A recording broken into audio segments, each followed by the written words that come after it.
दोस्तों न्यूज़ में खबर शामिल करते हैं कोयटा बलूचिस्तान से, जहां डिप्टी स्पीकर बलूचिस्तान असम्बली सरदार बाबर खान मूसा खेल ने शादी की मुख्तलिफ तकरीबात में शिरकत की।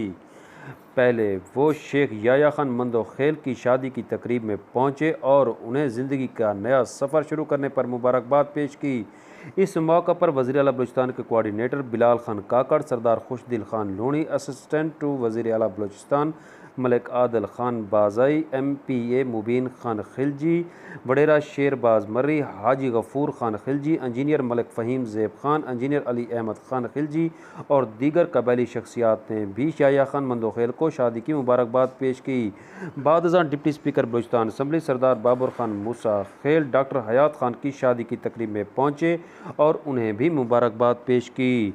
यहाँ मौजूद रहे तस्तौसा दोस्त मुश्ताक खान मूसा खेल, जिनके मुताबिक डिप्टी स्पीकर बलूचिस्तान असम्बली सरदार बाबर खान मूसा खेल ने नए दुल्हों को ज़िंदगी का नया सफ़र शुरू करने पर मुबारकबाद पेश करते हुए उनके लिए नेक ख्वाहिशात का इजहार किया।